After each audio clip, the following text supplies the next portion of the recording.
हे रुक्मणीकांत पांडुरंग रुक्मणी के प्रिय पति परमेश्वर कमर पर हाथ रख के खड़े होना, पूर्ण तैयारी से खड़े और भक्तों से ये कहते बताओ क्या काम है। मैं आपसे विनीत होकर प्रार्थना करता हूँ, बड़ी तत्परता से मेरा काम कर दीजिए, मुझे शक्ति दीजिए। ये गजानन मणि की कथाएं जो मैं हर घर में भेजना चाहता हूँ, इन कथाओं पर आशीर्वाद दीजिए। और जो भक्त श्रोता इन कथाओं को सुनते हैं, उनके हृदय में उतारिए और उनके विघ्न दूर करिए, उनके घर में सौभाग्य का दीपक जलाइए। बोलिए गजानन महाराज की जय। हे बेटा बेटियों, गजानन महाराज, पिछली कथा में आपने गजानन महाराज का चमत्कार देखा, पीपल गांव में प्रकट हो सबकी मनोकामना पूर्ण कर दी। सभी ने उनकी पूजा पाठ, क्योंकि वो पार्वती कांत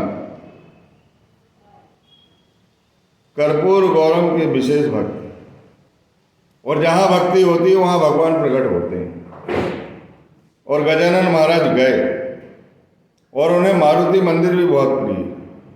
शेगांव में कभी वो शिव मंदिर में, कभी मारुति मंदिर में। सिंदूरारे हैं ना, गणपति जी भी सिंदूरारे, और हनुमान जी को भी सिंदूर से बहुत प्रेम। हे बेटा बेटी, सिंदूर अर्पित करना और 21 बार जल से उन्हें नहलाना इस कथा को सुनने के बाद, और इस कथा को चालू कर देना। उसी दिन आपकी समस्या समाप्त होगी और कोई सुख खबर मिलेगी। ध्यानपूर्वक इस कथा को सुनिए। अंडगांव के लोग बहुत चाहते थे गजानन महाराज को और उनकी प्रबल हो, क्योंकि वहाँ भी हनुमान जी की बहुत भक्ति होती, और वो वायु वेग से चल पड़े। 14 कोस दूर पहुँचने के बाद अकोले ग्राम में उनके शरीर से पसीना पसीना, आखिर देह में थे, देह का तो पालन करना पड़ता है, चाहे संत हो चाहे महात्मा हो। जो भी देह के रूप में जन्म लेता है उसे दैहिक कष्ट तो होता ही। पानी उनके पास नहीं था, क्योंकि उन्होंने अपना तूमा नहीं ले गए थे, केवल चिलम हाथ में थी। अकोली पहुंचते हैं और अकोली में देखते हैं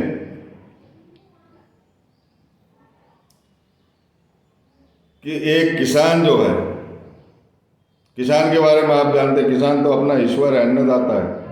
अन्न उपजा के देता है तब अपन लोग पेट भरते हैं। किस तरह मेहनत मजदूरी करते हैं।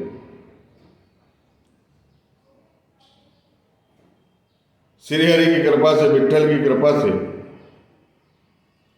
मारवाड़ प्रांत जो है वो जलमग्न हो गया था, लेकिन ये अकोली ग्राम में पानी का बड़ा दुर्भिक्ष था। पानी नहीं था, घी मिल जाता था लेकिन पानी नहीं मिलता था। शायद यही सोचकर गजानन महाराज वहाँ पानी पीने के लिए रुके, क्योंकि पानी देना चाहते थे। अन्न से तो उनका प्रकटीकरण हुआ है। अन्न और जल से भरपूर कर देने वाला गजानन महाराज की कथाएं प्रेम पूर्वक। और इतना ही नहीं, वो उस करके विघ्न भी आते। और जहाँ गजानन महाराज की आराधना होती है वहाँ लक्ष्मी का वास होता है और सरस्वती अपने आप आ जाती है, क्योंकि सरस्वती पूजन का विशेष महत्व है। और गणपति रूप है, क्योंकि शेगांव में उन्होंने वेद पाठी ब्राह्मणों से वेद ऋचाएँ सुनी, क्योंकि वेद के जन्मदाता सिर्फ गजानन महाराज गणपति, और उन्हें वेद से बहुत प्रिय। और वो आज भी वो प्रथा शेगांव में चालू है।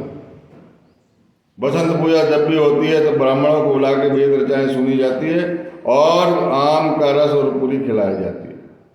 हे बेटा बेटी, बड़े सौभाग्य की बात है, गणपति तुम्हारे घर में प्रवेश हो रहा है। नर्मदा का लाल गणपति है।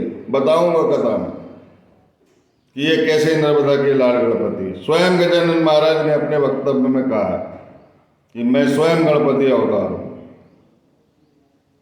और उसकी महिमा जानकर आप भी समझ जाएंगे कि गजानन महाराज जो है गणपति अवतार है, गुरु अवतार। सारे देवताएं उनके हृदय में विराजमान है और सब देवता के अंदर उनका निवास। हे बेटा बेटी, अकोली ग्राम, दुर्भिक्ष पानी का, शरीर से पसीना बह रहा है, बहुत प्यास लगी गजानन महाराज को। एक खेत की तरफ, एक किसान की तरफ बढ़ने लगे। किसान से जाके हाथ जोड़ के बोलते, मुझे पानी पीना है, पानी दीजिए। तो भास्कर पाटिल कहता है, उसका नाम भास्कर पाटिल रहता है किसान, वो कहता है कि यहाँ पानी नहीं मिलता, या पानी का दुर्भिक्ष है, और मैं सर पे पानी लेके आता हूँ, दिन भर मेहनत मजदूरी करता हूँ, जब रुक जाता हूँ, जब तुम लोग खाते हो, और तुम तो भिक्षा मांग कर पेट भर रहे हो, हर शरीर को हष्ट पुष्ट किए हो, और मुझसे पानी मांग रहे हो। चलो कन्नी काटो, यहाँ से निकलो यहाँ से। फिर विनीत होकर गजानन महाराज कहने लगे, मुझे पानी दीजिए, इस तरह मत डांटिए।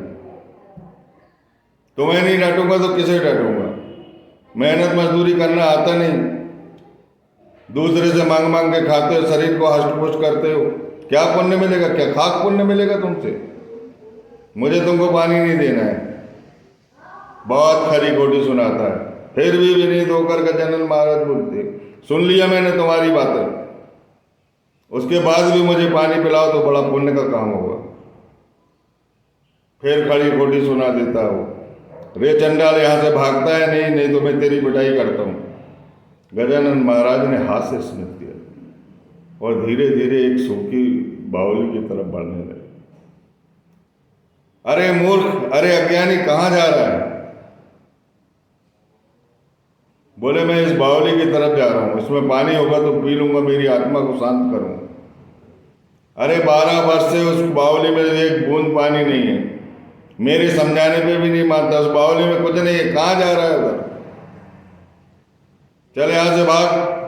बोले, फिर भी प्रयास करता हूँ, तुम जैसे लोगों को पानी देने के लिए प्रयास करता हूँ। और एक शिला पर बैठ गए और विनती करने लगे श्री हरि से, हे भगवान, भक्त प्रहलाद के लिए खंबे से प्रकट हो गया। एक नाथ महाराज के यहाँ 12 वर्ष नौकरी कर लिया। तुकाराम महाराज को आपने जिंदा आकाश में ले, संत सकू के रूप में उसके ससुराल में स्त्री रूप रख के उसको पंढरपुर ले, जना के साथ कंडित होकर काम करे, सबके साथ करे, सबकी मनोकामना पूरी। ये अकोली ग्राम में एक बूंद पानी नहीं, यहाँ घी मिल जाता है लेकिन पानी नहीं। निर्जल मारवाड़ प्रांत को आपने जलमग्न कर दिया। मुझ पर दया कर, मुझ पर कृपा करे हे त्रिपुरारी। आपने बानरी को आशीर्वाद देकर उनकी मनोकामना पूर्ण कर दी, उनके पेट से जन्म लेकर सबको कृतार्थ कर दिया। मेरी मनोकामना पूर्ण करें, प्रकट हो हे जल देवता, प्रकट हो। इस अकोली ग्राम में जल नहीं है, जल से भरपूर कर दो, मेरी प्रार्थना सुनो। आश्चर्य, महान आश्चर्य, उस सूखी बावली में बहुत सारे झरने फूट गए, निर्मल जल, और वो सूखी बावली पानी से भर गई और ऊपर से बहने लगी। आज भी अकोली ग्राम में वो पानी भरा हुआ। भास्कर के खेत में वो कुआं लोग देखने जाते हैं, आप अवश्य जाया। तब भास्कर देखता है तो उसकी आंखें खुल जाती हैं। जिस तरह जानकी राम सुनार ने अग्नि साधु को नहीं दी थी और साधु गजानन ने अग्नि प्रकट करके अपनी बेचैनी दूर की थी, यहां पर पानी पीने के लिए नहीं दिया भास्कर पाटिल ने, यहां पर भी पानी प्रकट करके पूरे क्षेत्र की बेचैनी दूर कर दी और जलमग्न कर दिया बनाड़ प्रांत। गजानन महाराज जल और अन्न देने के लिए तो आए थे, क्योंकि दुर्भिक्ष था वहां, मजदूरी करते थे लोग, अनाज भी नहीं मिलता था, भूखे प्यासे रहते थे और किसी तरह विट्ठल की आराधना करते थे। उस पांडुरंग की कृपा है गजानन। आगे की कथाओं में आपको स्पष्ट हो जाएगा। हे बेटा बेटा, बड़े प्राणपन से इनका पूजन करो और इनकी कथाएं सुनो, कथाएं सुनकर उद्यापन किया करो, आपकी सभी मनोकामना पूर्ण हो। निपुत्री को पुत्र मिलेगा। जो बच्चे की नौकरी नहीं लगी उसे मनचाही नौकरी मिलेगी। जो बच्चा जिस परीक्षा को पास करना चाहता वह मनचाही परीक्षा पास होगा। कोई जादू टोना टोटका मंत्र कुछ नहीं चलेगा जहाँ गजानन का मणि रहेगा। नर्मदा का लाल मणि जिस घर में विराजमान होगा वहाँ कोई किसी की जादू टोना नहीं चलेगी, और जो करेगा वही मरेगा। उसकी जादू उसी को लगी। हे बेटा बेटी ध्यान से सुनो, आज इस कथा को सुनने के बाद भगवान का 21 बार जल डालना गजानन की और सिंदूर अर्पित करना, धन्य हो जाओगे। आपके घर में कभी किसी चीज की कमी नहीं होगी। लक्ष्मी तो चारों तरफ से आएगी ही, लेकिन सरस्वती भी प्रकट होकर तुम्हारे घर की कलह दूर करेगी। बोलिए गजानन महाराज की जय। अब अगले कथा जो है वो 6वें अध्याय की प्रारंभ हो। 5वें अध्याय में 2 पार्ट।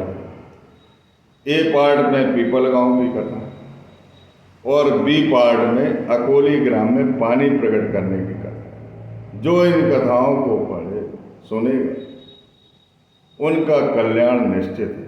अपने बच्चों को सुनाओ, खुद भी सुनो, बार बार सुनो। ये मंत्र हैं, ये कथाएं, ये आपके हृदय में जाएगी और सारी कलह दूर करेगी, सारे ग्रह दोष पैतृक दोष दूर करेंगे, वास्तु दोष दूर करेंगे। लोग वास्तु दोष में बहुत उलझाते हैं। जहाँ गुरु की आराधना होती है वहाँ वास्तु दोष नहीं। जहाँ गुरु की आराधना होती है उसमें वैवाहिक में गुण भी नहीं मिलाते, कोई गुण की जरूरत नहीं। जो गजानन महाराज कर रहे हैं वही ठीक।